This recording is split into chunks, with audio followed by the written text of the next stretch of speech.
Oi, pessoal. Mais uma aula, então, né? Vamos começar aqui pelo filo artrópoda. São os artrópodes, né? Esse nome significa pés articulados e é o filo com a maior diversidade de todas. Então, é o que tem mais número de indivíduos e eles são agrupados, são os mais diferentes. Eles são bem diferentes entre si também. Então, e tem muitos. Só pra gente relembrar aqui a ordem que a gente tá aprendendo, né? Trouxe essa imagem bastante aqui durante as aulas, mas para lembrar então todo essa ordem, né? A gente começou falando dos poríferos, depois quinidários, batelmintes, nematelmintes, moluscos, anelídeos e agora artrópodes. Então lembrando como ler essa árvore filogenética, né? Cada conexão aqui do ramo, deixa eu ver se aparece o mouse aqui assim, é um ancestral em comum e cada escritinho desses é uma característica. Então, significa que presença de tecidos verdadeiros, a gente vai ter quinidários, todos que estão aqui para frente têm isso. E daqui, triblástico, simetria bilateral. Se ele está aqui nesse ramo, tudo aqui para frente vai ter essa característica. E se ele está só aqui nesse risquinho aqui da árvore, quer dizer que só esse aqui tem essa característica. Então, não tem cavidade corporal acelomático. Então, lembrando como ler aí. Então, as características gerais. A principal característica dos artrópodes é que eles têm exoesqueleto quitinoso. E eles fazem aí que dizem que é a troca desse exoesqueleto. Então, eles crescem e eles trocam esse exoesqueleto. Então, eles têm patas e corpos articulados, né? E eles vivem em diversos habitats. Eles vivem em todos os habitats que você puder pensar. Debaixo da terra, em cavernas, eles voam, eles vivem em árvores, eles vivem no mar. Então, onde você pensar tem artrópodes. E eu coloquei aqui em negrito simetria bilateral, celomados, triblásticos e protostômicos, porque todas as aulas passadas eu já falei isso e essas características são as que têm se repetido em todos os filos, né? A partir ali, se você for ver aqui de novo, você já acha ali. Então, vem se repetindo essas características e o que realmente diferencia são as características ali de cima, né? Então, vocês têm que lembrar dessa classificação, tá bom? Então, lembrando que um filo que agrupa todas essas classes, né? Então, a classe insecta, que é abelha, grilo e mosca, por exemplo, são vários outros insetos, né? E essa classe compõe 27% de todos os artrópodes, né? Então, essa sim é a classe que tem mais diversidade. E a maioria delas é feita pelos besouros, né? Então, na ordem dos besouros é onde tem a maior diversidade, porém tem em toda a classe insecta. A classe crustácea, que é, por exemplo, caranguejo, tatu-bolinha, né? Classe quilópoda, que é a lacraia ou a centopeia. A diplópoda, que é o piolho de cobra, por exemplo, vou mostrar umas imagens depois. Aracnídea, que é aranhas e escorpiões, trouxe outros exemplos também ali de foto. E tem a classe trilobita, que são os trilobitas. Essa classe não fala na apostila, porém, é porque ela está extinta, então essa classe é extinta. Né? Então, só lembrando que é uma classe que tem, só que é extinta, então não existe hoje. Classe insecta. Então, eu trouxe aqui alguns exemplos de animais para vocês verem como eles são diferenciados, coloridos e bonitos. Uma libélula, joaninha, olha só, um besouro, olha como eles são diferenciados. Uma mosca, uma borboletinha. Então, para a gente falar sobre a morfologia deles. Os insetos eles são divididos em cabeça, tórax e abdômen, nesses três. Muito importante lembrar. Então, as características que fazem deles ser um inseto é que eles têm um par de antenas, eles têm um olho composto, são divididos em cabeça, tórax e abdômen, e tem 3 pares de perna. Então, 3 pares de perna é muito importante. E também tem asas. Então, aqui, eles têm aparelho digestivo completo, faz a digestão no interior do corpo, né? E daí eu coloquei aqui alguns exemplos de aparelhos bucais, né? Porque eles têm bastante diferença. Então, mastigador, formiga, lambedor, que é o da abelha, por exemplo, sugador da borboleta e picador-sucador do mosquito ou pernilongo, né? Respiração é do tipo traqueal. Então, ali vocês podem ver na imagem que tá de azulzinho ali a traqueia, né? Circulação, aberto ou lacunar. Então, ele é aberto, quer dizer que ele cai em alguma lacuna, né? Lembra que eu expliquei que fechado ele tem veias artérias, ele circula inteiro, assim, nas veias e artérias. E no caso, circulação aberta, não. Então, não é associado com o sistema respiratório, então não passa pelo pulmão, o sistema circulatório, e não tem nenhum pigmento respiratório por causa disso. Então, ele é transparente, né, esse sangue. Excreção é a partir de túbulos de Malpighi. Então, uma foto aqui para vocês verem, né, ali no final do reto do inseto, vai ter esses túbulos, que é onde sai a água, sai os minerais e excretos nitrogenados, que é ácido úrico, geralmente, nesse caso. Então, eles têm reprodução, eles são dioicos, né, a reprodução deles, dioicos, e tem dimorfismo sexual. E eles fazem fecundação interna. Eles podem ter desenvolvimento direto e indireto, né, que a diferença do direto e do indireto é que o direto, ele não tem larva, e o indireto, ele tem uma larva no meio. E daí eles têm 3 tipos de desenvolvimento, essa classe de inseto, que é ametábulos, hemimetábulos e holometábulos. Então, ametábulos é basicamente que não muda, hemimetábulos é que M é meio, né, então muda um pouco, e holometábulos é que muda totalmente. Então, aqui umas imagens para vocês. Ametábulo, que temos o exemplo da traça. Dos ovos já sai o indivíduo jovem, que é exatamente igual ao adulto, porém ele é menor. E aqui temos um exemplo de hemimetábulo. Então, do ovo sai as ninfas, que daí vão passar por uma leve transformação, por exemplo, na formação das asas, que estão crescendo ali, até chegar no adulto. Então, o hemimetábulo tem a ninfa no meio, importante lembrar. E o holometábulo, que é a transformação total, né? Então, do ovo saem as larvas. Então, lembrando, né? Desenvolvimento indireto, do ovo saem as larvas e ele vira uma pupa. Isso é extremamente importante para diferenciar. Então, ele vira uma pupa e daí ele vira o indivíduo adulto, que é completamente diferente da larva. Então, mais uma classe a gente tem aqui, que é a crustácea.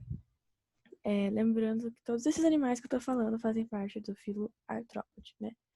Então, a classe crustácea, que são os caranguejos, tatu bolinha de jardim, cracas, lagostas.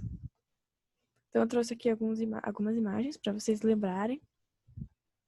Essa lagosta aqui é muito bonita, a lagosta boxeadora, eu trouxe uma imagem mais por curiosidade. Esse também é o caranguejo-aranha. Então, olha o tamanhão dele. Precisa ver a diferença de tamanho desse filo inteiro, né? De forma. Então, as cracas também. E daí a gente tem a morfologia, né? Então, essa classe é dividida em céfalo, tórax e abdômen. É importante lembrar, porque é diferente do insecto, né? Que era tórax, abdômen, cabeça, né? Então, a gente tem a carapaça, que é justamente por isso que essa carapaça é muito mais dura que o exoesqueleto quitinoso dos insetos, por exemplo, né?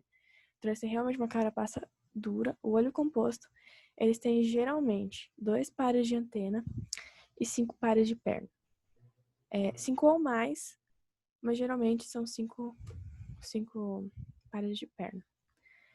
Dependendo da espécie. Você pode ver que nesse caso aqui tem apêndices torácicos, 5 pares, e apêndices abdominais, 5 pares, e daí ali no final tem o telson, que é o finalzinho da cauda ali.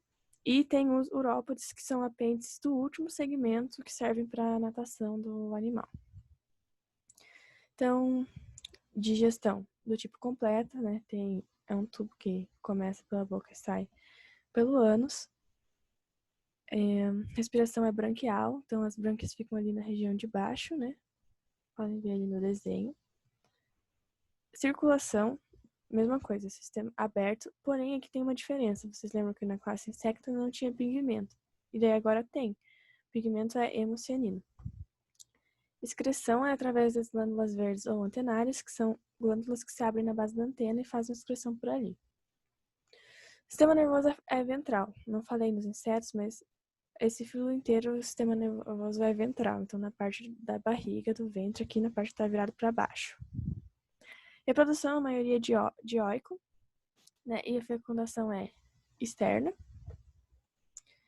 Então, inclusive aqui, deixa eu só voltar aqui, respiração branquial, no caso dos tatu-bolinhas, que é um exemplo terrestre, eles têm que viver no ambiente úmido, porque também é branquial a respiração deles. Apesar de eles terem uma estrutura chamada traqueal, que ajuda na respiração. Então, aqui, a gente tem a classe quilópoda, que eles têm um par de pernas por segmento. Então, aqui a gente tem uma coisa muito legal, né? Um animal comprido, bem diferente. Olha esse aqui. Podem perceber que um par de pernas por segmento. E daí aqui, morfologia, né? Ele é dividido em cabeça e tronco. E eles têm as forcípulas, que são essa estrutura que injetam veneno. Então, para você diferenciar aqui, né, uma foto maior, você pode ver que tem as antenas e essas forcípulas. Então, para você comparar, por exemplo, com a classe Diplópoda. Essa classe aqui, Quilópoda, que é da lacraia, da centopeia, né, que é um par de pernas por segmento, ela é carnívora e injetam veneno, então são peçonhentos.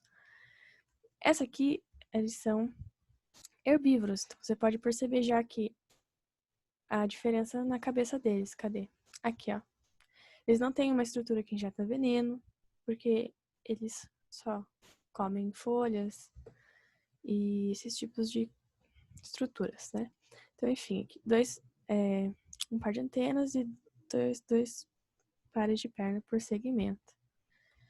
Pode ver que a carinha dele é muito melhor, né? Então, se vocês entrarem em contato com esse aqui, vocês não podem pegar.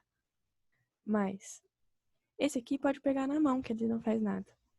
Inclusive, o veneno desse aqui é perigoso. Então, aqui pra vocês verem uma foto da cabeça. E a mesma divisão do corpo, né? Cabeça e tronco. Essas divisões do corpo é importante lembrar, tá bom, galera? Classe aracnídea. Aqui também tem um pouco de diversidade, mas não se compara a insecta, né? Então, pode ver que o que faz principalmente característica dessa classe são as quelíceras, né? Antes de você chegar na classe aracnídea, tem vários animais que são agrupados nos queliceriformes, né? Que são seres que têm quelíceras. Esse é um subfilo. Então, mas aqui estão os exemplos da classe aracnídea para vocês lembrarem, caso caia em alguma pergunta, né? Os exemplos. A gente tem uma tarântula aqui, bem colorida, bonita. Aqui a gente tem um ácaro, você pode ver as quelíceras, né? Que são essas presas aqui, ó. Tá vendo? Isso aqui são quelíceras. Esses aqui são os pedipalpos. Então aqui a gente tem as quelíceras também.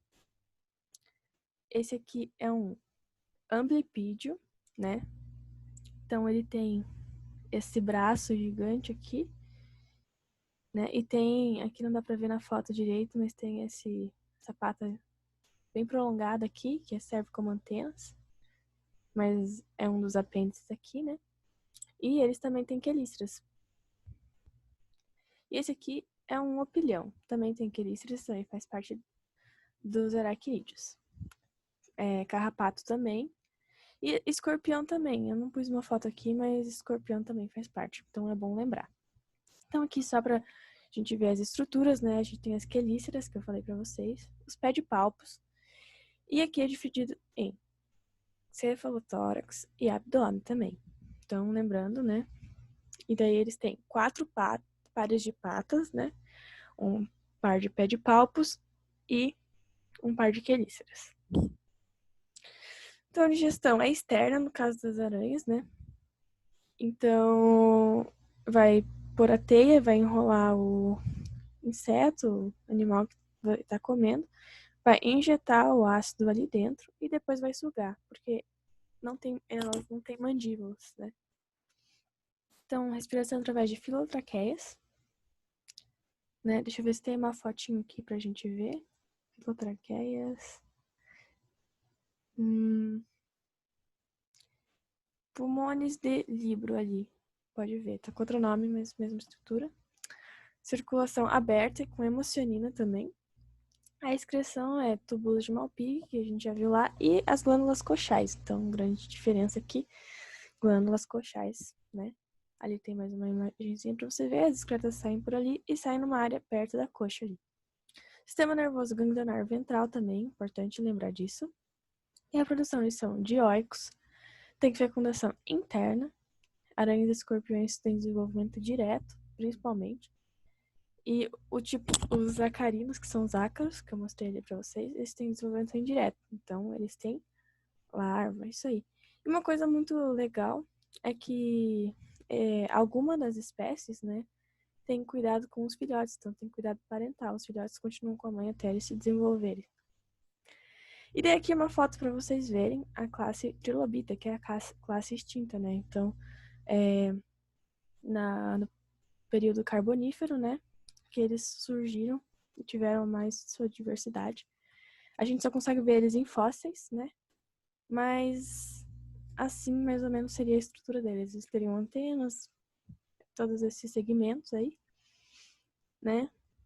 Então é isso. E aqui eu trouxe uma coisa muito importante que cai no vestibular às vezes, que é a diferença de gráfico de crescimento. Então vamos lá.